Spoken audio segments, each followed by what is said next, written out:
Ça y est, enfin, après des mois et des mois d'attente, Pokémon Go est sorti hier soir en Australie et en Nouvelle-Zélande sur iOS et Android. Alors, de premier abord, on se dit qu'on ne peut pas y jouer en France, mais si, il y a des solutions. Alors, on va commencer par Android. Alors, sur Android, c'est très simple. Vous allez dans Paramètres, puis dans les réglages de sécurité pour cocher la fonction Autoriser les sources inconnues. Ensuite, vous allez sur le site internet qui est en description, vous scrollez et vous allez dans télécharger et vous avez juste à télécharger le fichier d'installation que vous installez et ensuite le jeu se lancera. Vous pouvez essayer de le trouver sur le Play Store mais c'est pas sûr que vous y arrivez. Du coup, la solution la plus certaine, c'est de procéder via ce site. Alors pour iOS, c'est encore plus simple. Vous allez dans l'App Store, vous allez tout en bas pour appuyer sur votre adresse mail. Ensuite, vous devez sélectionner un autre pays et du coup, vous allez dans Australie. Puis, vous devez entrer du coup une adresse. Vous allez, vous mettez Sydney et n'importe quelle adresse, 2200 comme code postal. Et en numéro de téléphone, vous devez entrer quelque chose qui commence par 0461. Puis c'est fait. Vous pouvez trouver Pokémon Go sur l'App Store, l'installer et commencer à y jouer.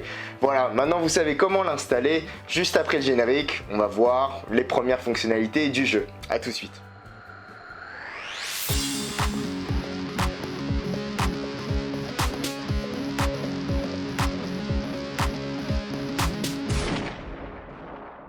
Le jeu commence comme tous les autres avec l'association d'un compte. Du coup, vous pouvez soit créer un compte directement sur Pokémon Go ou associer votre compte Google par exemple. Alors ensuite, c'est la personnalisation de votre personnage, la casquette, la coupe de cheveux, etc. etc.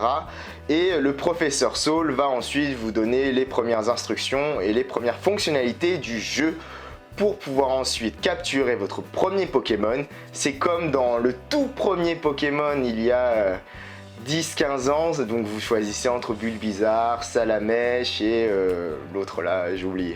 C'est un jeu en réalité alternée, du coup ça utilise la réalité, du coup ce qu'il y a autour de vous, les paysages et les monuments actuels, mais ça renvoie à un autre monde qui est sur votre portable et du coup vous naviguez avec votre GPS. Alors c'est aussi un jeu massivement multijoueur, vous allez pouvoir interagir avec les autres joueurs et on imagine très bien toutes les personnes qui vont se retrouver les yeux dans leur portable et à en fait se foncer dessus parce qu'ils sont à fond dans leur jeu.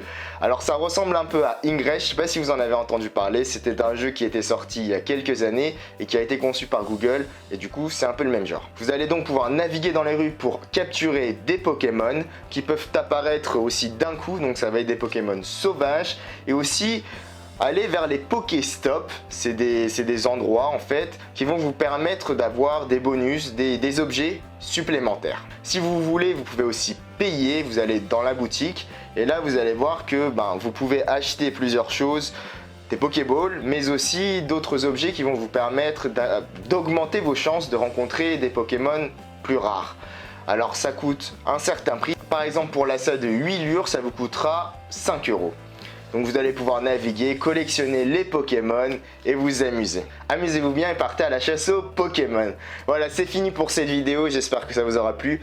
On se retrouve très vite pour une nouvelle. En attendant, vous pouvez aller voir mes autres vidéos. Par exemple, j'ai fait des vidéos d'autres types sur l'actualité. J'ai fait une vidéo sur le Brexit qui explique très bien les conséquences qu'il y a eu. Bon, ça a été avant le Brexit, mais vous allez pouvoir voir les causes, pourquoi les Britanniques ont voté pour le Brexit.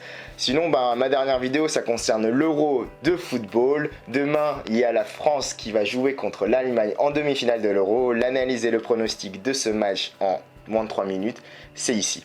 Voilà, vous pouvez me suivre sur les réseaux sociaux et vous abonner pour ne rien rater de mes prochaines vidéos. N'oubliez pas que l'arme la plus dangereuse au monde est le savoir. Peace.